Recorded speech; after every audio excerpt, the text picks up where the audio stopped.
ಜನನೀಂ ಶಾರದಾಂ ದೇವೀಂ ರಾಮಕೃಷ್ಣಂ ಜಗದ್ಗುರು ಪಾದಪದ್ಮೇ ತಯೋರ್ಷಿತ್ವಾ ಪ್ರಣಮಾಮಿರ್ಮುರ್ಮುಃ ರತ್ನಾಕರಾಧೌತಪದಾಂ ಹಿಮಾಲಯ ಕಿರೀಟಿನಿ ಬ್ರಹ್ಮರಾಜಶಿರತ್ನಾಢ್ಯಾಂ ವಂದೇ ಭಾರತ ಮಾತರಂ. ಕ್ಷೇತ್ರದ ಗ್ರಾಮ ದೇವತೆಯ ಪಾದರವಿಂದಗಳಲ್ಲಿ ಶರಣಾಗತಿಯನ್ನು ಬೇಡ್ತಾ ಕ್ಷೇತ್ರ ದೇವರಾದ ಶ್ರೀ ಸಿದ್ಧಿವಿನಾಯಕ ಸ್ವಾಮಿ ಹಾಗೂ ತಾಯಿ ಅನ್ನಪೂರ್ಣೇಶ್ವರಿಯ ಪಾದರವಿಂದಗಳಲ್ಲಿ ಶರಣಾಗತಿಯನ್ನು ಬೇಡ್ತಾ ವ್ಯಾಸಪೀಠದ ಮೇಲೆ ಆಸನರಾಗಿರುವಂಥ ಎಲ್ಲ ವಿದ್ವತ್ ಗಣ್ಯರಿಗೆ, ನೆರೆದಿರುವಂಥ ಎಲ್ಲ ನನ್ನೆಚ್ಚಿನ ದೇಶಭಕ್ತ ಬಾಂಧವರಿಗೆ, ಮಾತಾ ಭಗಿನಿಯರಿಗೆ, ಅಕ್ಕ ಅಣ್ಣಂದಿರಿಗೆ, ಇಡೀ ಕಾರ್ಯಕ್ರಮದಲ್ಲಿ ನಮಗೆ ಸಹಕಾರ ನೀಡ್ತಾ ಇರುವಂಥ ಆರಕ್ಷಕ ಬಂಧುಗಳಿಗೆ, ಪತ್ರಕರ್ತ ಬಾಂಧವರಿಗೆ ಹಾಗೂ ಎಲ್ಲ ಹಿರಿಯರ ಪಾದಗಳಿಗೆ ನಾನು ಹಣೆ ಹೆಚ್ಚಿ ನಮಸ್ಕರಿಸ್ತೇನೆ. ನನ್ನ ನೆಚ್ಚಿನ ಬಂಧುಗಳೇ, ಕಾರ್ಯಕ್ರಮಕ್ಕೆ ಬಂದಾಗ ಬಹಳ ಸಂತೋಷ ಆಯಿತು. ಕಾರ್ಯಕ್ರಮದಲ್ಲಿ ಶ್ರೀರಾಮರಿಂದ ಹಿಡಿದು ರಾಮಕೃಷ್ಣರವರೆಗೂ ಎಲ್ಲರನ್ನೂ ಕರೆಸುವಂಥ ಕೆಲಸವನ್ನು ತಾಯಂದರು ಮಾಡಿದ್ದೀರಾ. ಎಲ್ಲರ ಮಧ್ಯದಲ್ಲಿ ಈಗ ಶಸ್ತ್ರಾಸ್ತ್ರ ಹಂಚಿಕೆ ಆಗ್ತಿದೆ. ಒಬ್ಬರ ಕೈಯಲ್ಲಿದ್ದಂಥ ಹನುಮನ ಕೈಯಲ್ಲಿದ್ದಂಥ ಗದೆ ಬಸವಣ್ಣನವರ ಕೈಗೆ ಹೋಗಿದೆ. ಒನಗೆ ಒಬ್ಬನ ಕೈಯಲ್ಲಿದ್ದಂಥ ಒನಗೆ ಭಗತ್ ಸಿಂಗರ ಕೈಗೆ ಬಂದಿದೆ. ಸದ್ಯಕ್ಕೆಲ್ಲರೂ ಯಾಕೋ ಪ್ರಥಮ ಸಂಘರ್ಷಕ್ಕೆ ಸಿದ್ಧರಾಗ್ತಿರೋ ರೀತಿ ಕಾಣಿಸ್ತಿದೆ. ಆದರೆ ನಿಜವಾಗ್ಲೂ ಅಷ್ಟು ಶ್ರಮಪಟ್ಟು ಮಕ್ಕಳನ್ನು ಅಷ್ಟು ಸುಂದರವಾಗಿ ತಯಾರು ಮಾಡಿ ಆ ಮಕ್ಕಳಲ್ಲಿ ಶ್ರೀರಾಮಚಂದ್ರರ, ಸೀತಾಮಾತೆಯ, ಬಸವಣ್ಣ, ರಾಮಕೃಷ್ಣರ ಆ ಧರ್ಮನಿಷ್ಠತೆ, ಭಗತ್ ಸಿಂಗರ, ಸುಭಾಷ್ ಚಂದ್ರ ಬೋಸ್ ಅವರ ದೇಶಭಕ್ತಿಯನ್ನು ತುಂಬಿಸುವಂತೆ ಕೆಲಸ ಮಾಡ್ತಿರುವಂಥ ತಾಯಂದಿರಿಗೆ ಶತಶತನಗಳು. ಇಂಥ ತಾಯಂದಿರು ನಮ್ಮ ಊರುಗಳಿಗೆ ಬೇಕಾಗಿದ್ದಾರೆ, ದೇಶಕ್ಕೆ ಬೇಕಾಗಿದ್ದಾರೆ, ಧರ್ಮಕ್ಕೋಸ್ಕರ ಬೇಕಾಗಿದ್ದಾರೆ. ನಮ್ಮ ಮಕ್ಕಳನ್ನ ಇಷ್ಟು ಸುಂದರವಾಗಿ ರಾಮರಂತೆ ತಯಾರು ಮಾಡಿದ್ದೀವಿ. ಇಡೀ ಶೋಭಾಯಾತ್ರೆ ಅಷ್ಟು ಮಕ್ಕಳು ತುಂಬಾ ಸುಂದರವಾಗಿ ಬಂದಿದ್ದಾರೆ. ಎಲ್ಲರ ಬಾಯಿಂದ ರಾಮರಿಗೆ ಜಯಘೋಷಗಳು ಕೇಳಿ ಬರ್ತಿದ್ದಾವೆ, ಹನುಮಂತರಿಗೆ ಜಯಘೋಷಗಳು ಕೇಳಿ ಬರ್ತಿದ್ದಾವೆ. ನಮ್ಮೆಲ್ಲರ ಹೆಗಲುಗಳಲ್ಲೊಂದು ಕೇಸರಿ ಶಾಲ್ಗಳಿದ್ದಾವೆ. ಇದು ಯಾವುದು ಸಾಮಾನ್ಯ ಅಲ್ಲ. ಕಾರಣ, ಒಂದು ಕಾಲದಲ್ಲಿ ನಮ್ಮ ಇದೇ ಸಂಸ್ಕೃತಿಯನ್ನು ನಾಶ ಮಾಡಬೇಕು, ನಮ್ಮ ಮಠ ಮಂದಿರಗಳನ್ನು ಮಣ್ಣಲ್ಲಿ ಮಣ್ಣಾಗಿಸಬೇಕು, ನಮ್ಮ ಸನಾತನ ಸಂತ ಪರಂಪರೆಯನ್ನು ನಾಶ ಮಾಡಬೇಕಂತ ನಮ್ಮ ಮೇಲಾದ ದಾಳಿ ಒಂದು ಎರಡಲ್ಲ, 1,000ಕ್ಕೂ ಹೆಚ್ಚು ವರ್ಷ ನಿರಂತರ ನಮ್ಮ ಮೇಲೆ ದಾಳಿಯಾಗಿದೆ. ಇಷ್ಟು ವರ್ಷ ದಾಳಿ ಏನು ಮಹಾ ಅಂತ ನಾವು ಅಂದುಕೊಂಡ್ರೆ ಯಾವತ್ತಾದ್ರೂ ಇತಿಹಾಸದ ಪುಟಗಳನ್ನು ತಿರುವು ಹಾಕಿ ನೋಡಿದಾಗ ನಮ್ಗೆ ಗೊತ್ತಾಗುತ್ತೆ, ಇದೇ ಜಗತ್ತಿನಲ್ಲಿ ಪ್ರಾಚೀನ ಅಂತ ಕರೆಸ್ಕೊಂಡಂತ 35 ಜನಾಂಗಗಳಿದ್ವಲ್ಲ, ಎಲ್ಲೋದ್ವು ಆ ಪ್ರಾಚೀನ ಜನಾಂಗಗಳು? ಎಲ್ಲೋಯ್ತು ಜಗತ್ತಿನ ಮುಂದೆ ಪಿರಮಿಡ್ಗಳನ್ನು ಕಟ್ಟಿ ಮೆರೆದಂತ ಈಜಿಪ್ಷಿಯನ್ ಜನಾಂಗ? ಎಲ್ಲೋಯ್ತು ಜಗತ್ತಿನ ಆಳಲಿಕ್ಕೆ ಬಂದಂತ ಗ್ರೀಕ್ ಜನಾಂಗ? ಎಲ್ಲೋಯ್ತು ಜಗತ್ತಿಗೆ ಭಾಷಾ ಶಾಸ್ತ್ರ ಪರಿಚಯಿಸಿಕೊಟ್ಟಂತ ಪರ್ಷಿಯನರ ಜನಾಂಗ? ಎಲ್ಲೋಯ್ತು ಜಗತ್ತಿನ ಮುಂದೆ ಬಿಚ್ಚುಗತ್ತಿ ಹಿಡಿದಿದ್ದಂತ ರೋಮನರ ಜನಾಂಗ? ಜಗತ್ತಿನಲ್ಲಿ ಪ್ರಾಚೀನ ಅಂತ ಕರೆಸಿಕೊಂಡಂತ 35ಕ್ಕೂ ಹೆಚ್ಚು ಜನಾಂಗಗಳು ಅಲ್ಪಾಯುಗಳಾಗಿ ಕಾಲಗರ್ಭ ಸೇರಿದ್ದಾವೆ. ನಮ್ಮ ಕಣ್ಣು ಮುಂದೆ ಕಾಣ್ತಿರದಂತ 160 ಪಂಥಗಳು ಕಣ್ಮರಿಯಾಗಿ ಹೋಗಿದ್ದಾವೆ. ಯಾಕೆ?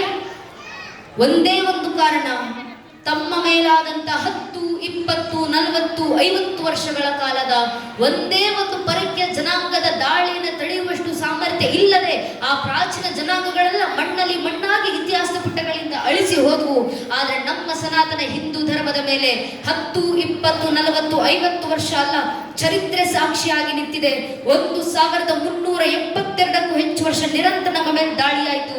ಇಷ್ಟು ವರ್ಷ ದಾಳಿನಲ್ಲಿ ನಮ್ಮ ಮೇಲೆ ದಾಳಿ ಮಾಡಿದವರು ಒಂದೆರಡು ಪರಕೀಯ ಜನಾಂಗದವರ, ಒಂದೆರಡು ಪರಕೀಯ ದೇಶದವರ. 1,000ಕ್ಕೂ ಹೆಚ್ಚು ವರ್ಷ ಮೊಘಲರು ಬಂದ್ರು, ಅರಬ್ಬರು ಬಂದ್ರು, ಅಫ್ಘಾನರು ಬಂದ್ರು, ಪೋರ್ಚುಗೀಸರು ಬಂದ್ರು, ಡಚ್ಚರು ಬಂದ್ರು, ಫ್ರೆಂಚರು ಬಂದ್ರು, ಇಂಗ್ಲಿಷರು ಬಂದ್ರು, ಶಕರು ಬಂದ್ರು, ಹೂಣರು ಬಂದ್ರು. ಇವರೆಲ್ಲರೂ ಬಂದು ನಮ್ಮ ಮೇಲೆ ದಾಳಿ ಮಾಡಿದ ನಂತರವೂ ಇವತ್ತಿಗೂ ಸನಾತನ ಹಿಂದೂ ಧರ್ಮ ಸನಾತನ ಹಿಂದೂ ಧರ್ಮವಾಗಿ ಜೀವಂತವಾಗಿದೆ. ಜಗತ್ತಿನ 100 ಕೋಟಿ ಹಿಂದೂಗಳು ಮನೆಗಳಲ್ಲೂ ಧರ್ಮಾಚರಣೆ ಮಾಡ್ತೀವಲ್ಲ, ಯಾರ ಕಾರಣದಿಂದ? ನಮ್ಮ ಪೂರ್ವಿಕರು ಪಟ್ಟಂತ ಶ್ರಮ. ಒಬ್ಬರಾದ ನಂತರ ಒಬ್ಬರು ತಮ್ಮ ಇಡೀ ಜೀವನವನ್ನ ಧರ್ಮ ರಕ್ಷಣೆಗೋಸ್ಕರ ಮುಡಿಪಾಗಿಟ್ಟು ಸರ್ವಸ್ವವನ್ನು ತ್ಯಾಗ ಮಾಡಿ ಧರ್ಮ ರಕ್ಷಣೆ ಮಾಡಿದ್ರು. ಅವರ ಶ್ರಮಗಳ ಕಾರಣ ಶತಮಾನಗಳ ಸಂಘರ್ಷಗಳ ನಂತರ ಈ ಧರ್ಮ ನಮ್ಮ ಕೈಗೆ ಸೇರಿದೆ. ನಮ್ಮ ಕೈಗೆ ಬಂದು ಸೇರಿರುವಂತ ಈ ಧರ್ಮ ಉಳಿಸಿ ಮುಂದಿನ ತಲೆಮಾರಿಗೆ ಹಸ್ತಾಂತರಿಸಿ ಹೋಗುವಂತ ಜವಾಬ್ದಾರಿ ನಾವು ಪಾಲಿಸಬೇಕು. ಆ ಕೆಲಸ ನಮ್ಮಿಂದ ಹೇಗೆ ಸಾಧ್ಯ ಆಗುತ್ತೆ? ಧರ್ಮ ರಕ್ಷಣೆ ನಮ್ಮಿಂದ ಹೇಗೆ ಸಾಕಾರಗೊಳ್ಳುತ್ತೆ? ಪ್ರಶ್ನೆಗೆ ಉತ್ತರವನ್ನ ಯುಗಗಳ ಹಿಂದೆ ಕುರುಕ್ಷೇತ್ರದ ರಣರಂಗದಲ್ಲಿತ್ತು ಶ್ರೀಕೃಷ್ಣ ಪರಮಾತ್ಮ ಅರ್ಜುನನ ಮೂಲಕ ಭಗವದ್ಗೀತೆ 4ನೇ ಅಧ್ಯಾಯದ 7ನೇ ಶ್ಲೋಕದಲ್ಲಿ ಜಗತ್ತಿಗೆ ಕರೆ ಕೊಡುತ್ತಾರೆ. ಯದಾ ಯದಾ ಹಿ ಧರ್ಮಸ್ಯ ಗ್ಲಾನಿರ್ಭವತಿ ಭಾರತಃ ಅಭ್ಯುತ್ಥಾನಮ ಧರ್ಮಸ್ಯ ತದಾತ್ಮರುಜಾಮ್ಯಹಂ ಪರಿತ್ರಾಣಾಯ ಸಾಧುರ್ ವಿನಾಶಾಯ ದುಷ್ಕೃತ ಧರ್ಮ ಸಂಸ್ಥಾಪನಾರ್ಥ ಬರ್ತೀನಿ. ಆದ್ರೆ ಕಲಿಯುಗದಲ್ಲಿ ಧರ್ಮ ರಕ್ಷಣೆಗೆ ಯಾವ ಅವತಾರ? ಕೃಷ್ಣ ಪರಮಾತ್ಮ ಕರೆ ಕೊಡ್ತಾರೆ, ಕಲಿಯುಗದ ಅಂತ್ಯದಲ್ಲಿ ಕಲಿಕೆ ಅವತಾರ.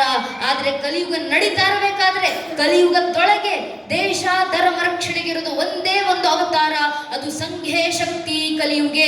ಸಂಘಟಿತ ಬಲದಿಂದ ಮಾತ್ರ ಕಲಿಯುಗದ ಧರ್ಮ ರಕ್ಷಣೆ ಆಗೋದು. ಆದ್ರಿಂದ ಸಂಘಟಿತರಾಗಿ ಬನ್ನಿ ಹಿಂದೂ ಸಮಾಜ. ಆದ್ರೆ ನಮ್ಮ ದೌರ್ಭಾಗ್ಯ, ಹೇಳ್ಕೊಳ್ಳಿಕ್ಕಿದ್ದೀವಿ ಜಗತ್ನ 100 ಕೋಟಿ ಹಿಂದೂಗಳ ಜನಸಂಖ್ಯೆ, ಅದರಲ್ಲಿ ಒಬ್ಬ ಹಿಂದುವಿನ ಮುಂದೆ ನಿಂತಿವತ್ತು ನೀನ್ ಯಾರಪ್ಪ, ನೀನ್ ಯಾವ ಸಮಾಜಕ್ಕೆ ಸೇರಿದವನು, ನಿನ್ನ ಪರಿಚಯ ಏನು ಅಂತ ಕೇಳಿದ್ರೆ ಹಿಂದುವಿನ ಬಾಯಿನಲ್ಲಿ ಧರ್ಮದ ಹೆಸರು ಬರೋಕ್ಕೂ ಮುಂಚೆ ಜಾತಿ ಹೆಸರು ಬಂದಿರುತ್ತೆ. ಒಬ್ಬ ಹಿಂದೂ ಹಿಂದೋಗೋಕ್ ಮುಂಚೆ ಒಬ್ಬ ಹಿಂದೂ ಬ್ರಾಹ್ಮಣ ಆಗ್ತಾರೆ, ಒಬ್ಬ ಹಿಂದೂ ಲಿಂಗಾಯತರಾಗ್ತಾರೆ, ಒಬ್ಬ ಹಿಂದೂ ಕುರುಬರಾಗ್ತಾರೆ, ಒಬ್ಬ ಹಿಂದೂ ಗೌಡ್ರಾಗ್ತಾರೆ, ಒಬ್ಬ ಹಿಂದೂ ನಾಯಕ್, ಒಬ್ಬ ಹಿಂದೂ SC, ಒಬ್ಬ ಹಿಂದೂ ST, ಒಬ್ಬ ಹಿಂದೂ ಶೆಟ್ಟಿ, ಒಬ್ಬ ಹಿಂದೂ ಪೂಜಾರ್, ಒಬ್ಬ ಹಿಂದೂ ಮರಾಠ, ಒಬ್ಬ ಹಿಂದೂ ರಾಜ್ಪೂತ್, ಒಬ್ಬ ಹಿಂದೂ ಬನಿಯಾ. ಹಿಂದೂ ಆಗೋದು ಯಾವಾಗ? ನಾವು ಹಿಂದೂಗಳ ಅರ್ಥ ಮಾಡ್ಕೊಳ್ಬೇಕು. ನಮ್ಮ ಜಾತಿ ಯಾವುದೇ ಇರಲಿ, ಆ ಜಾತಿಗಳ ಮೇಲೆ ನಾವಿಟ್ಟಿರುವಂತ ಜಾತಿ ಪ್ರೇಮ ಎಷ್ಟೇ ವಿಶಾಲವಾಗಿರಲಿ, ನಮ್ಮ ಜಾತಿ ನಮ್ಮನೆ ದೇವ್ರ ಕೋಣೆ ಒಳಗೆ ಸೀಮಿತವಾಗಿರಬೇಕು. ನಮ್ಮ ರಾಜಕೀಯ ಆಸಕ್ತಿ ಯಾವುದೇ ಇರಲಿ, ನೀವ್ ಯಾವ ರಾಜಕೀಯ ಪಕ್ಷಕ್ಕೆ ಬೇಕಾದ್ರೂ ಕೆಲಸ ಮಾಡ್ಕೊಳ್ಳಿ, ನಿಮ್ಮನ್ನ ನೀವು ಯಾವ ರಾಜಕೀಯ ಪಕ್ಷದ ಕಾರ್ಯಕರ್ತ ಅಂತ ಬೇಕಾದ್ರೆ ಹೇಳ್ಕೊಂಡು ತಿರುಗಾಡಿ. ಆದ್ರೆ ನಮ್ಮ ರಾಜಕೀಯ ಆಸಕ್ತಿ ನಮ್ಮ ಮನೆ ಬಾಗಿಲಿನ ಒಳಗೆ ಸೀಮಿತವಾಗಿರಬೇಕು. ಪ್ರತಿಯೊಬ್ಬ ಹಿಂದೂ ತನ್ನ ಮನೆಯ ದೇವರ ಕೋಣೆ ದಾಟಿ ಮನೆ ವಸ್ತು ಬಿಟ್ಟು ಹೊರಗೆ ಬರಬೇಕಾದ್ರೆ ಜಾತಿ, ಉಪಜಾತಿ, ಮತ, ಪಂಥ, ಪಂಗಡ, ಕುಲ, ಗೋತ್ರ, ರಾಜಕೀಯ ಆಸಕ್ತಿ, ತತ್ವ, ಸಿದ್ಧಾಂತ ಎಲ್ಲವನ್ನ ಮರೆತು ಹೆಗಲ ಮೇಲೊಂದು ಕೇಸರಿ ಶಾಲು, ಹಣೆ ಮೇಲೆ ಕೇಸರಿ ತಿಲಕ ಇಟ್ಕೊಂಡು ನಾವೆಲ್ಲ ಹಿಂದೂ, ನಾವೆಲ್ಲ ಒಂದು ಅನ್ನೋ ಭಾವನ ಮನೆ ಬಿಟ್ಟಾಗ ಮಾತ್ರ ನಮ್ಮ ಸನಾತನ ಹಿಂದೂ ಧರ್ಮ ರಕ್ಷಣೆ. ಹಿಂದೂಗಳಲ್ಲಿ ಬರಬೇಕಾಗಿರುವಂತ ಸಂಘಟಿತ ಬಲ ಇದು. ಒಮ್ಮೆ ಹಿಂದೂ ಸಮಾಜದಲ್ಲಿ ಸಂಘಟಿತ ಬಲ ಬಂದ್ರೆ ಜಗತ್ತಿನಲ್ಲಿ ಎಂತೆಂತ ಬದಲಾವಣೆ ತರಬಹುದು ನಾವು. ಒಮ್ಮೆ ಹಿಂದೂ ಸಮಾಜ ಸಂಘಟಿತವಾಗಿ ಬಂತು, ಪರಿಣಾಮ 500 ವರ್ಷಗಳ ಹೋರಾಟದ ನಂತರ, 78ಕ್ಕೂ ಹೆಚ್ಚು ಮಹಾಕದನಗಳ ನಂತರ, ಸುಮಾರು 3.5 ಲಕ್ಷ ಜನ ಹಿಂದೂ ಕಾರ್ಯಸೇವಕರ ಬಲಿದಾನಗಳ ನಂತರ ಇಂದು ನನಸಾಗಿರುವಂತಹ ಶತಮಾನಗಳ ಕನಸು ನಮ್ಮ ಅಯೋಧ್ಯೆ ರಾಮಲಲ್ಲಾರ ರಾಮ ಮಂದಿರ, ಇವತ್ತು ಅಖಂಡ ರಾಮ ಮಂದಿರದ ಮೇಲೆ ಧರ್ಮಧ್ವಜ ಹಾರಾಡ್ತಿರೋದನ್ನ ಕಣ್ತುಂಬಿಸಿಕೊಳ್ಳೋ ಕಾಲಘಟ್ಟದಲ್ಲಿ ನಮ್ಮ ತಲೆಮಾರು ಬದುಕ್ತಿದೆಯಲ್ಲ, ಆ ಸುಕೃತ ನಮಗೆ ಪ್ರಾಪ್ತಿ ಆಗಲಿಕ್ಕೆ ಯಾರು ಕಾರಣ? ನಮ್ಮ ಪೂರ್ವಿಕರು ಪಟ್ಟಂತ ಸಂಘಟಿತ ಬಲದ ಸಂಘರ್ಷ. ಈಗ ಹಿಂದೂ ಸಮಾಜ ರಾಮ ಮಂದಿರದ ನಿರ್ಮಾಣ ಆಯ್ತಲ್ಲ, ಧರ್ಮದ ಕೆಲಸ ಮುಗಿತಲ್ವಾ ಅಂತ ಸುಮ್ಮನೆ ಕೂರೋದಲ್ಲ. ಆಗಿರೋದು ಅಯೋಧ್ಯೆಯಲ್ಲಿ ರಾಮ ಮಂದಿರದ ನಿರ್ಮಾಣ. ಮುಂದೆ ಸಂಘಟನೆ ಹಿರಿಯರು ಕರೆ ಕೊಟ್ಟಿದ್ದಾರೆ, ಭಾರತ್ ಕ ಪ್ರತ್ಯೇಕ ಘರ್ ಅಯೋಧ್ಯ ಬನಾಯಂಗೆ. ಭಾರತದ ಮನೆಗಳನ್ನು ಅಯೋಧ್ಯೆಯನ್ನಾಗಿಸುವುದು ನಮ್ಮ ಮುಂದಿನ ಸಂಕಲ್ಪ. ಮನೆಗಳ ಅಯೋಧ್ಯ ಆಗೋದಂದ್ರೇನು? ಹಿಂದೂ ಮನೆಯಲ್ಲಿ ಹುಟ್ಟಿ ಬರುವಂತ ಒಂದೊಂದು ಹಿಂದೂ ಮಗು ಶ್ರೀರಾಮಚಂದ್ರನಂತೆ ಹುಟ್ಟಿ ಬರಬೇಕು. ಹಿಂದೂ ಮನೆಯಲ್ಲಿ ಬೆಳೆಯುವಂತ ಒಬ್ಬೊಬ್ಬ ಹೆಣ್ಣು ಮಗಳು ತಾಯಿ ಸೀತಾಮಾತೆ ಆದರ್ಶದಲ್ಲಿ ಬೆಳೆದು ಬರಬೇಕು. ಆಗ ಮನೆಗಳ ಅಯೋಧ್ಯೆ ಆಗ್ತವೆ. ಆದ್ರೆ ಮನೆಗಳಲ್ಲಿ ಶ್ರೀರಾಮಚಂದ್ರನಂತ ಮಕ್ಕಳು ಹುಟ್ಟಿ ಬರಬೇಕಂದ್ರೆ ಮನೆಯಲ್ಲಿರುವಂತ ಒಬ್ಬೊಬ್ಬ ತಾಯಿ ಕೌಶಲ್ಯ ಆದಾಗ ಮಾತ್ರ ಅದು ಸಾಧ್ಯ ಆಗುವುದು. ಆದ್ರಿಂದ ತಾಯಿಂದ್ರು ಜಾಗೃತರಾಗಿ ಮನೆ ಮಕ್ಕಳನ್ನ ಜಾಗೃತಗೊಳಿಸಿ ಆ ಮಕ್ಕಳಲ್ಲಿ ಧರ್ಮ ಬೋಧನೆಯನ್ನು ತುಂಬಿಸಿ. ನಿಮ್ಮಿಂದ ಸಾಧ್ಯವಾದರೆ ಧರ್ಮ ಗ್ರಂಥಗಳನ್ನ ಪರಿಚಯ ಮಾಡಿ ಮಕ್ಕಳಿಗೆ ಧರ್ಮ ಬೋಧನೆ ಮಾಡಿಸಿ. ಆಗ್ಲಿಲ್ವಾ? ನಮಗೆ ಧಾರ್ಮಿಕ ಗ್ರಂಥಗಳನ್ನ ಓದಿ ಮಕ್ಕಳಿಗೆ ಉಪದೇಶ ಮಾಡುವಷ್ಟು ಸಮಯ ಇಲ್ಲ, ನಮಗೆ ತಿಳಿಯೋದಿಲ್ಲ ಅಂತ ನಿಮ್ಗೆ ಭಾಸವಾದ್ರೆ ಪರವಾಗಿಲ್ಲ, ಸಾಧ್ಯವಾದ್ರೆ ಧರ್ಮ ಗ್ರಂಥಗಳನ್ನು ಮಕ್ಕಳಿಗೆ ಪರಿಚಯ ಮಾಡಿಕೊಡಿ. ಆಗ್ಲಿಲ್ವಾ? ಕನಿಷ್ಠ ಪಕ್ಷ ವಾರಕ್ಕೆ 1 ದಿನ ಮನೆಯ ಮಕ್ಕಳನ್ನ ಕರ್ಕೊಂಡು ದೇವಸ್ಥಾನಕ್ಕೆ ಬನ್ನಿ, ದೇವಸ್ಥಾನದಲ್ಲಿ ಕೂರಿಸಿ ಮಕ್ಕಳ ಬಾಯಿಂದ ಭಜನೆಗಳನ್ನ ಹಾಡಿಸಿ ಸಾಕು. ಆ ಮಗುವಿನಲ್ಲಿ ತನ್ನಿಂತಾನೇ ಧರ್ಮ ಜಾಗೃತಿ ಆಗುತ್ತೆ. ಇವತ್ತು ಹಿಂದೂ ಮನೆ ಪೋಷಕರು ಮಾಡಬೇಕಾಗಿರುವಂತ ಮೊಟ್ಟ ಮೊದಲ ಕೆಲಸ ಇದು, ಮನೆ ಮಕ್ಕಳನ್ನ ದೇವಸ್ಥಾನಕ್ಕೆ ಕರ್ಕೊಂಡು ಬರೋದು. ಕನಿಷ್ಠ ಪಕ್ಷ ವಾರಕ್ಕೊಂದು ದಿನ ಮನೆಯ ಮಕ್ಕಳು ದೇವಸ್ಥಾನದಲ್ಲಿ ಕೂತು ಭಜನೆ ಹಾಡ್ಲಿಕ್ಕೆ ಶುರು ಮಾಡಿದ್ರೆ ಭಗವಂತನ ಧರೆಗಿಳಿದು ಬರ್ತಾರೆ. ಇದು ನಾನು ಹೇಳ್ತಿರುವಂತ ಮಾತಲ್ಲ, ಕುಂಬಾರ ಗುಂಡೆನ ರಗಳೆ ಅಂತ ಹರಿಹರ ರಗಳೆನಲ್ಲಿ ಬರೆದು ವಿವರಿಸ್ತಾರಲ್ಲ. ಕುಂಬಾರ ಗುಂಡೆಯ ಸಾಮಾನ್ಯ ಮಡಿಗೆ ಮಾಡುವಂತ ವ್ಯಕ್ತಿ, ಅವರಿಗೆ ಓದು ಬರಹ ಗೊತ್ತಿಲ್ಲ, ಅಕ್ಷರ ಗೊತ್ತಿಲ್ಲ, ಗೊತ್ತಿರೋದೊಂದೇ ಶಿವನ ಮೇಲಿರುವಂತ ಭಕ್ತಿ.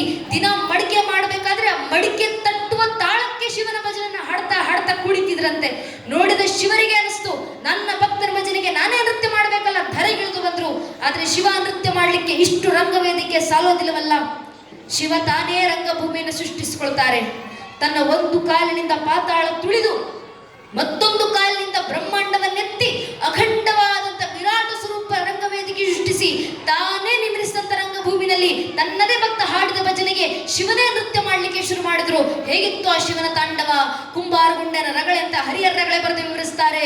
ದಶಭುಜಮಂ ದಿಕ್ತಟದೊಳ್ ಪಸರಿಸಿಯ ಸೇವ ಕರಂಗಳ ನೆತ್ತಲ್ ನೇಮಿಸಿ ಒಂದು ಪದಂ ಪಾತಾಳವನುತ್ತಿ ಒಂದು ಪದಂ ಬ್ರಹ್ಮಾಂಡವನೆತ್ತಿ ಜಡೆಗಳ ಬೆಂಬಿಳಿ ಮಿಡಿದಾಡುತ್ತಿರೆ ಮುಡಿಯೊಳು ಸುರುಣದಿ ತುಳುಕಾಡುತ್ತಿರೆ ಕಡು ಚಲಬಳಗ ಕುಡಿದಾಡುತ್ತಿರೆ ಬಿಸುಳುಗ ಡಮರುಗ ಡಂಡನ್ ಢಳಿರಣಿ ತಿಸುಳದಿ ಹರಿಯುವ ತಾರಂ ತಿರ್ರನೆ ತಿರುಗುತ್ತಿರೆ ಹೈಗಳ್ಳೆಡೆಯತ್ತಲ್ ಕರಿಯ ತೊಲ್ಲವಂಬು ಹರಿಸಲ್ ಸರ್ಶರ ಭವನ ಶಿರಂಪ ಬಿಡುತ್ತಿರೆ ಸುರರ ಶಿರೋಮಾಲೆಗಳು ಉಳುತ್ತಿರೆ ಒಮ್ಮೆಚ್ಚಗಳ ರವಂಗಲು ಗಲುಕೆನೆ ತೊಂಗಳ ಗಂಟೆ ಡನಂಡನ್ ಢಳಿರನೆ ಆಡಿದ ನಾಡಿದ ನಾಡಿದ ನಾಡಿದ ನಾಡಿದ ನಾಡಿದ ನಾ ಹಾ ಶಂಕರ ಆಡಿದ ನಾ ಗುಂಡನ ಮುಂದೀಶ್ವರ ಅಂತ ಹರಿಯರು ಕುಂಬಾರಗುಂಡನ ರಗಳೆಯನ್ನು ಬರೆದು ವಿವರಿಸ್ತಾರಲ್ಲ, ಅದು ಭಕ್ತ ಹಾಡುವ ಭಜನೆಗಿರುವ ಸಾಮರ್ಥ್ಯ. ಮನಸ್ಸು ಮಾಡಿದ್ರೆ ಭಗವಂತನನ್ನೇ ಧರೆಗಿಳಿಸಿ ತಂದು ಭಕ್ತರ ಭಜನೆಗೆ ನೃತ್ಯ ಮಾಡಿಸಬಲ್ಲದು. ಅಂತ ಭಜನೆಗಳು ನಮ್ಮ ಮಕ್ಕಳ ಬಾಯಿಗಳಿಂದ ಬರಬೇಕು. ಕಂಸಾಳೆ ಜಾಗಟೆಗಳ ಸದ್ದು ಮಕ್ಕಳ ಕೈಗಳಿಂದ ಪ್ರತಿ ವಾರದಲ್ಲಿ ಒಂದು ದಿನ ಸಂಧ್ಯಾಕಾಲ ದೇವಸ್ಥಾನದಿಂದ ಮೂಡಿ ಬರಬೇಕು. ಹಿಂದೂ ಮನೆ ಪೋಷಕರು ಮಾಡಬೇಕಾಗಿರುವಂತ ಕೆಲಸ. ಆದ್ರೆ ಹಿಂದೂ ಮನೆ ಪೋಷಕರಿಗೆ ಪ್ರಶ್ನೆ, ನಮ್ಮ ಮಕ್ಕಳ ದೇವಸ್ಥಾನಕ್ಕೆ ಬರಬೇಕು, ನಮ್ಮ ಮಕ್ಕಳು ಯಾಕೆ ಧರ್ಮ ಬೋಧನೆ ಧರ್ಮ ಸಂಸ್ಕಾರ? ನಮ್ಮ ಮಕ್ಕಳು ಕಾನ್ವೆಂಟಿಗೆ ಕಳಿಸ್ತೀವಿ, ಲಕ್ಷ ಲಕ್ಷ ಫೀಸ್ ಕಟ್ತಿದ್ದೀವಿ. ನಮ್ಮ ಮಕ್ಕಳು ಚೆನ್ನಾಗಿ ಇಂಗ್ಲಿಷ್ ನಲ್ಲಿ ಮಾತಾಡಿದ್ರೆ ಸಾಕು, ನಮಗೆ 45,000 ಸಂಬಳ ತಗೊಂಡು ಜೀವನದಲ್ಲಿ ಸೆಟ್ಲ್ ಆದ್ರೆ ಸಾಕಲ್ವಾ? ಇದಕ್ಕಿಂತ ಏನಿದೆ ಜೀವನ? ದೇಶ ಧರ್ಮ ಕಟ್ಕೊಂಡು ನಮ್ಮ ಮಕ್ಕಳಿಗೆ ಏನು? ಹಿಂದೂ ಮನೆ ಪೋಷಕರದೇ ಪ್ರಶ್ನೆ. ಯಾಕೆ ಮಕ್ಕಳನ್ನ ದೇವಸ್ಥಾನಕ್ಕೆ ಕರ್ಕೊಂಡು ಬನ್ನಿ, ಮಕ್ಕಳಿಗೆ ಧರ್ಮ ಸಂಸ್ಕಾರ ಕೊಡಿ ಅಂತ ಹೇಳ್ತಿರೋದಂದ್ರೆ ಧರ್ಮ ರಕ್ಷಣೆಗಲ್ಲ, ದೇಶ ರಕ್ಷಣೆಗೂ ಅಲ್ಲ, ಕನಿಷ್ಠ ಪಕ್ಷ ಸ್ವಾರ್ಥಕ್ಕೋಸ್ಕರ. ನಮ್ಮದೇ ಕರ್ನಾಟಕದ ಬೆಳಗಾವಿ ಆಸ್ಪತ್ರೆಯಲ್ಲಿ ವೃದ್ಧರು ತೀರಿಕೊಂಡಿದ್ದಾಗ ಆಸ್ಪತ್ರೆಯವರೆಲ್ಲ ಪೊಲೀಸರಿಗೆ ಫೋನ್ ಮಾಡಿದ್ರು, ನಮ್ಮ ಆಸ್ಪತ್ರೆಯಲ್ಲಿ ವೃದ್ಧರು ತೀರಿಕೊಂಡಿದ್ದಾರೆ ಸರ್, ಇಷ್ಟು ದಿನ ಅವರನ್ನ ನೋಡ್ಕೊತಿದ್ದಂತ ಹುಡುಗ ಪರಾರಿ ಆಗಿದ್ದಾನೆ, ಫೋನ್ ಮಾಡಿದ್ರೆ ಫೋನ್ ಹತ್ತಿತ್ತಲ್ಲ, ಏನ್ ಮಾಡ್ಬೇಕು ಬಂದು ನೋಡಿ. ರಕ್ಷಕರೆಲ್ಲ ಆಸ್ಪತ್ರೆಗೆ ಧಾವಿಸಿ ಆ ವೃದ್ಧರ ದಾಖಲೆ ಏನೇನಿದೆ ಆಸ್ಪತ್ರೆಯವರ ಹತ್ರ ಎಲ್ಲ ತೆಗಿಸಿ ಅವ್ರ ಅಡ್ರೆಸ್ ಇಟ್ಕೊಂಡು ಹೋಗಿ ಅಕ್ಕ ಪಕ್ಕದ ಮನೆಯವರ ಹತ್ರ ನಿಂತು ಕೇಳಿದ್ರು, ನಿಮ್ಮ ಪಕ್ಕದ ಮನೆಯಲ್ಲಿದ್ದಂತ ವೃದ್ಧರಮ್ಮ ಆಸ್ಪತ್ರೆಯಲ್ಲಿ ತೀರಿಕೊಂಡಿದ್ದಾರೆ, ದುರಾದೃಷ್ಟವಶಾತ್ ಅವರಿಗೆ ಮಕ್ಕಳು ಮೊಮ್ಮಕ್ಕಳು ನೆಂಟಸ್ಥರು ಕುಟುಂಬಸ್ಥರು ಬಂಧು ಬಾಂಧವರು ಮನೆಯವರಾದ್ರೂ ಜಗತ್ನಲ್ಲಿ ಯಾರಾದ್ರೂ ಇದ್ರ? ಅಕ್ಕ ಪಕ್ಕದ ಮನೆಯವರು ಸಹಜವಾಗಿ ಉತ್ತರ ಕೊಟ್ಟರು, ಹೌದು ಸರ್, ಅವ್ರಿಗಿಬ್ರು ಮಕ್ಕಳಿದ್ದಾರೆ, ಒಬ್ಬ ಮಗ ಅಮೆರಿಕದಲ್ಲಿದ್ದಾನೆ, ಮತ್ತೊಬ್ಬ ಮಗಳು ಕೆನಡಾದಲ್ಲಿದ್ದಾಳೆ ಸರ್, ಇಬ್ರು ಮಕ್ಕಳು ವಿದೇಶ. ಸರಿ, ಇಬ್ರು ಮಕ್ಕಳ ಫೋನ್ ನಂಬರ್ ತೆಗೆಸ್ಕೊಂಡು ಪೊಲೀಸರು ಮಕ್ಕಳಿಗೆ ಫೋನ್ ಮಾಡಿ ವಿಷಯ ತಲುಪಿಸ್ತಾರೆ. ಭಾರತದಲ್ಲಿದ್ದಂತ ನಿಮ್ಮ ತಂದೆ ಆಸ್ಪತ್ರೆಗೆ ಅಡ್ಮಿಟ್ ಆಗಿದ್ರಮ್ಮ, ದುರಾದೃಷ್ಟವಶಾತ್ ಆಸ್ಪತ್ರೆಯಲ್ಲಿ ತೀರಿಕೊಂಡಿದ್ದಾರೆ, ದಯವಿಟ್ಟು ವಾಪಸ್ ಭಾರತಕ್ಕೆ ಬನ್ನಿ, ನಿಮ್ ತಂದೆ ಅಂತ್ಯ ಸಂಸ್ಕಾರ ಮುಗಿಸ್ಕೊಂಡು ಹೋಗಿ. ಮಗ ಅಮೆರಿಕ, ಮಗಳು ಕೆನಡಾ, ಇಬ್ಬರು ಮಕ್ಕಳು ಫೋನ್ ನಲ್ಲಿ ಪೊಲೀಸರಿಗೆ ವಾಪಸ್ ಉತ್ತರ ಕೊಡ್ತಾರೆ, ವಿದೇಶದಿಂದ ಭಾರತಕ್ಕೆ ಬರೋಷ್ಟು ಪುರ್ಸೊತ್ ನಮಗಿಲ್ಲ, ನಮ್ಮ ಅಪ್ಪನ ಶವ ತಗೊಂಡೋಗಿ ಎಲ್ಲಾದ್ರೂ ಬಿಸಾಡಿ ಅಂತ. ನಮ್ಮದೇ ಕರ್ನಾಟಕದ ಬೆಳಗಾವಿನಲ್ಲಿ ಕೆಲವು ಸಮಯದ ಹಿಂದೆ ನಡೆದಂತ ಘಟನೆ. ಯಾಕಿಂತ ಘಟನೆಗಳು ಸಮಾಜದಲ್ಲಿ ಘಟಿಸ್ತಿದ್ದಾವೆ? ಯಾಕಿಂತ ಸಂದರ್ಭಗಳು ಜಗತ್ತಿನಲ್ಲಿ ನಿರ್ಮಾಣ ಆಗ್ತಿದ್ದಾವೆ? ಒಂದೇ ಒಂದು ಕಾರಣ, ಮನೆಯಲ್ಲಿ ಕೊರತೆ. ಅದೇ ಮನೆ ಮಕ್ಕಳಿಗೆ ಶಾಲೆ ಶಿಕ್ಷಣದ ಜೊತೆಗೆ 5ನೇ ತರಗತಿಯಿಂದ ರಾಮಾಯಣ, 10ನೇ ತರಗತಿಯಿಂದ ಮಹಾಭಾರತ, 12ನೇ ತರಗತಿಯಿಂದ ಭಾಗವತ, ಇಡೀ ಜೀವನಕ್ಕೆ ಬೇಕಾದಷ್ಟು ಶರಣರ ವಚನಗಳು, ದಾಸರ ಕೀರ್ತನೆಗಳು, ಭಗವದ್ಗೀತೆ ಶ್ಲೋಕಗಳು, ವೇದ ಮಂತ್ರಗಳನ್ನ ಹೇಳಿಸಿ ಮಕ್ಕಳನ್ನ ಬೆಳೆಸಿ ಸಾಕು. ಆ ಮಕ್ಕಳು ತಮ್ಮ ಕೊನೆ ಉಸಿರಿರೋವರೆಗೂ ನಿಮ್ಮನ್ನ ಅಂದ್ರೆ ತಂದೆ ತಾಯಿಂದಿರನ್ನ ದೇವರ ಸ್ಥಾನದಲ್ಲಿಟ್ಟು ನಿಮ್ಮ ಪಾದ ಪೂಜೆ ಮಾಡಿ ಸಾಕೊಳ್ತಾರೆ. ಕಾರಣ ನನ್ನ ಧರ್ಮ ಮಕ್ಕಳಿಗೆ ಹೇಳ್ಕೊಡುತ್ತೆ, ಮಾತೃ ದೇವೋ ಭವ ಪಿತೃ ದೇವೋ ಭವ ಅನ್ನೋ ಸಂಸ್ಕಾರ. ಆ ಸಂಸ್ಕಾರ ಸ್ವಾರ್ಥಕ್ಕೋಸ್ಕರನಾದ್ರೂ ನಮ್ಮ ಮನೆ ಮಕ್ಕಳಿಗೆ ನಾವು ನೀಡ್ಲಿಲ್ಲ ಅಂದ್ರೆ ಇನ್ಯಾರು ನೀಡ್ಲಿಕ್ಕೆ ಬರ್ತಾರೆ? ಇದೇ ಧರ್ಮ ಸಂಸ್ಕಾರ, ಇದೇ ಧರ್ಮದ ಆಚರಣೆ. ಈ ಧರ್ಮದ ಆಚರಣೆನ ನಡಿಬೇಕು, ಧರ್ಮ ತಲುಪಬೇಕು ಅನ್ನೋ ಕಾರಣದಿಂದಲೇ 100 ವರ್ಷ ಸಂಘ ತನ್ನ ಕಾರ್ಯವನ್ನು ಸಾಗಿಸ್ತಾ ಬರ್ತಿರೋದು. ಅನೇಕರ ಪ್ರಶ್ನೆ ಮಾಡ್ತಾರಲ್ಲ, ಸಂಘ ಏನು ಮಾಡ್ತಿದೆ ದೇಶಕ್ಕೋಸ್ಕರ? 100 ವರ್ಷದ ಸಂಘ ಏನು ಕೊಡುಗೆ ಕೊಟ್ಟಿದೆ ದೇಶಕ್ಕೆ? ಸ್ವದೇಶಿ ಜಾಗರಣ ಮಂಚನ ನಿರ್ಮಾಣ ಮಾಡಿದ್ದ RSS, ವಿದ್ಯಾಭಾರತಿಯನ್ನು ತಯಾರು ಮಾಡಿದ್ದು RSS, ಸರಸ್ವತಿ ಶಿಶು ಮಂದಿರವನ್ನು ಸ್ಥಾಪನೆ ಮಾಡಿದ್ದು RSS, ಏಕಲವ್ಯ ಮೂವ್ಮೆಂಟ್ ಅನ್ನು ಸ್ಥಾಪನೆ ಮಾಡಿದ್ದು RSS, ವನವಾಸಿ ಕಲ್ಯಾಣಾಶ್ರಮವನ್ನು ಸ್ಥಾಪನೆ ಮಾಡಿದ RSS, ರಾಷ್ಟ್ರೀಯ ಸೇವಿಕಾ ಸಮಿತಿಯನ್ನು ಸ್ಥಾಪನೆ ಮಾಡಿದ RSS, ಭಾರತೀಯ ಮಜ್ದೂರ್ ಸಂಘವನ್ನು ಸ್ಥಾಪನೆ ಮಾಡಿದ RSS, ಭಟ್ಕೆ ವಿಮುಕ್ತ ಸಮಾಜ ಪರಿಷತ್ತನ್ನು ಸ್ಥಾಪನೆ ಮಾಡಿದ RSS, ಭಾರತೀಯ ಕುಷ್ಠ ನಿವಾರಣಾ ಸಂಘವನ್ನು ಸ್ಥಾಪನೆ ಮಾಡಿದ್ದು RSS, ಅಖಿಲ ಭಾರತೀಯ ಇತಿಹಾಸ ಸಂಕಲನ ಯೋಜನೆಯನ್ನು ಸ್ಥಾಪನೆ ಮಾಡಿದ RSS, ವಿಶ್ವ ಹಿಂದೂ ಪರಿಷತ್ತನ್ನು ಸ್ಥಾಪನೆ ಮಾಡಿದ RSS, ಬಜರಂಗಳವನ್ನು ಸ್ಥಾಪನೆ ಮಾಡಿದ RSS, ಮಾತೃಶಕ್ತಿಯನ್ನು ಸ್ಥಾಪನೆ ಮಾಡಿದ RSS, ದುರ್ಗಾವಾಹಿನಿಯನ್ನು ಸ್ಥಾಪನೆ ಮಾಡಿದ RSS, ಅಖಿಲ ಭಾರತೀಯ ವಿದ್ಯಾರ್ಥಿ ಪರಿಷತ್ತಿನ ಸ್ಥಾಪನೆಗೆ ಕಾರಣವಾದಂಥದ್ದು RSS, ಸುಪೋಷಿತ ಭಾರತವನ್ನು ಸ್ಥಾಪನೆ ಮಾಡಿದ RSS, ಸಂಸ್ಕೃತ ಭಾರತಿಯನ್ನು ಸ್ಥಾಪನೆ ಮಾಡಿದ RSS, ಸಂಸ್ಕಾರ ಭಾರತಿಯನ್ನು ಸ್ಥಾಪನೆ ಮಾಡಿದ RSS, ಸೇವಾ ಭಾರತಿಯನ್ನು ಸ್ಥಾಪನೆ ಮಾಡಿದ RSS, ಸೇವಾ ಸಾಗರವನ್ನು ಸ್ಥಾಪನೆ ಮಾಡಿದ RSS, ಸಂಸ್ಕಾರ ಭಾರತಿಯನ್ನು ಸ್ಥಾಪನೆ ಮಾಡಿದ RSS, ಜಂದಾರ ಸೇವಾ ಸಂಸ್ಥಾನವನ್ನು ಸ್ಥಾಪನೆ ಮಾಡಿದ RSS, ಅಖಿಲ ಭಾರತೀಯ ಜನಜಾತಿ ಸಂಸ್ಕೃತಿ ಮಂಚನ ಸ್ಥಾಪನೆ ಮಾಡಿದ್ದು RSS, ಕೋಡ್ಗೆ ಅಂಧತ್ವ ಮುಕ್ತ ಭಾರತವನ್ನು ಸ್ಥಾಪನೆ ಮಾಡಿದ RSS, ಕೋಕ್ಲಿಯರ್ ಟ್ರಾನ್ಸ್ಪ್ಲಾಂಟ್ ಹಾಸ್ಪಿಟಲ್ ಪ್ರಾಜೆಕ್ಟ್ ಅನ್ನು ಪುಣೆಯಲ್ಲಿ ಸ್ಥಾಪನೆ ಮಾಡಿದ RSS, ಗೋವಿಜ್ಞಾನ ಅನುಸಂಧಾನ ಕೇಂದ್ರವನ್ನು ಸ್ಥಾಪನೆ ಮಾಡಿದ RSS, ಸ್ವಾಮಿ ವಿವೇಕಾನಂದ ಯೋಗ ಅನುಸಂಧಾನ ಸಂಸ್ಥಾನವನ್ನು ಸ್ಥಾಪನೆ ಮಾಡಿದ RSS, ವೃಕ್ಷ ರಕ್ಷಾ ಆಂದೋಲನವನ್ನು ಸ್ಥಾಪನೆ ಮಾಡಿದ RSS, ಉದಯ ಗ್ರಾಮವನ್ನು ಸ್ಥಾಪನೆ ಮಾಡಿದ RSS, ಪ್ರಭಾತ ಗ್ರಾಮವನ್ನು ಸ್ಥಾಪನೆ ಮಾಡಿದ RSS, ಸ್ವಾವಲಂಬನೆ ವಿಚಾರಕ್ಕೆ ಬಂದಾಗ 8,198 ಕಾರ್ಯಗಳ ಮೂಲಕ ದೇಶದಾದ್ಯಂತ ಕೆಲಸ ಮಾಡ್ತಿರೋದು RSS, ಆರೋಗ್ಯ ಕ್ಷೇತ್ರಕ್ಕೆ ಬಂದಾಗ 12,978 ಕಾರ್ಯಗಳ ಮೂಲಕ ದೇಶದಾದ್ಯಂತ ಕೆಲಸ ಮಾಡ್ತಿರೋದು RSS, ಸಮಾಜ ಸೇವೆ ವಿಚಾರಕ್ಕೆ ಬಂದಾಗ 15,522 ಕಾರ್ಯಗಳ ಮೂಲಕ ದೇಶದಾದ್ಯಂತ ಕೆಲಸ ಮಾಡ್ತಿರೋದು RSS, ಶೈಕ್ಷಣಿಕ ಕ್ಷೇತ್ರಕ್ಕೆ ಬಂದಾಗ 93,332 ಕಾರ್ಯಗಳ ಮೂಲಕ ದೇಶದಾದ್ಯಂತ ಕೆಲಸ ಮಾಡ್ತಿರೋದು RSS, 1,30,30,32 ಕಾರ್ಯಗಳ ಮೂಲಕ ದೇಶದಾದ್ಯಂತ ಕೆಲಸ ಮಾಡ್ತಾ ಇಡೀ ದೇಶದಲ್ಲಿ 13,000 ಫಾರ್ಮಲ್ ಶಾಲೆಗಳು, 10,000 ಇನ್ಫಾರ್ಮಲ್ ಶಾಲೆಗಳ ಮೂಲಕ 30 ಲಕ್ಷ ಜನ ವಿದ್ಯಾರ್ಥಿಗಳಿಗೆ ಶಿಕ್ಷಣ ನೀಡುತ್ತಿರುವಂತಹ ಭಾರತದ ಅತಿ ದೊಡ್ಡ ಶಿಕ್ಷಣ ಸಂಸ್ಥೆ ವಿದ್ಯಾಭಾರತಿನ ಸ್ಥಾಪನೆ ಮಾಡಿರುವುದು ನಮ್ಮ ರಾಷ್ಟ್ರೀಯ ಸ್ವಯಂ ಸೇವಕ ಸಂಘ. 100 ವರ್ಷ ಸಂಘ ದೇಶಕ್ಕೆ ಕೊಡ್ತಾ ಬಂದಿರುವಂತಹ ಕೊಡುಗೆ ಇದು. ಇದನ್ನ ಮೀರಿದ ಕೆಲಸ ಸಂಘ ದೇಶಕ್ಕೆ ಮಾಡ್ತಾ ಬಂದಿದೆ. ಆದ್ರೆ ನಾವು ಯಾವತ್ತಿಗೂ ವೇಳಾಪಟ್ಟಿಯನ್ನು ಬಿಡುಗಡೆ ಮಾಡ್ಲಿಕ್ಕೆ ಹೋದಂತವರಲ್ಲ. ಕಾರಣ ಸಂಘ ಯಾವತ್ತಿಗೂ ಪ್ರಚಾರವನ್ನ ಬಯಸಿದಂತ ಸಂಘಟನೆ ಅಲ್ಲ. ನಾವು ಮಾಡ್ತಿರೋದು ಹೇಳ್ತಿರೋದು ಪ್ರಚಾರಕ್ಕಲ್ಲ, ಪ್ರೇರಣೆಗಾಗಿ ಮಾತ್ರ. ನೀವು ಪ್ರೇರೇಪಿತರಾಗಿ ನಿಮ್ಮ ಕೈಲಾಗುವಂತ ಕೆಲಸ ದೇಶ ಧರ್ಮ ಜಾಗೃತಿಗೆ ಮಾಡಿ. ನಿಮಗೆ ಮಾತಾಡ್ಲಿಕ್ಕಾಗುತ್ತಾ? ಮಾತಾಡಿ ಸ್ವಾಮಿ. ಮನೆಯಲ್ಲಿ ಮಾತಾಡಿ, ಕುಟುಂಬಸ್ಥರ ಜೊತೆ ಮಾತಾಡಿ, ಮನೆಯ ಮಕ್ಕಳ ಜೊತೆ ಮಾತಾಡಿ, ಧರ್ಮ ಜಾಗೃತಿ ಮೂಡಿಸಿ.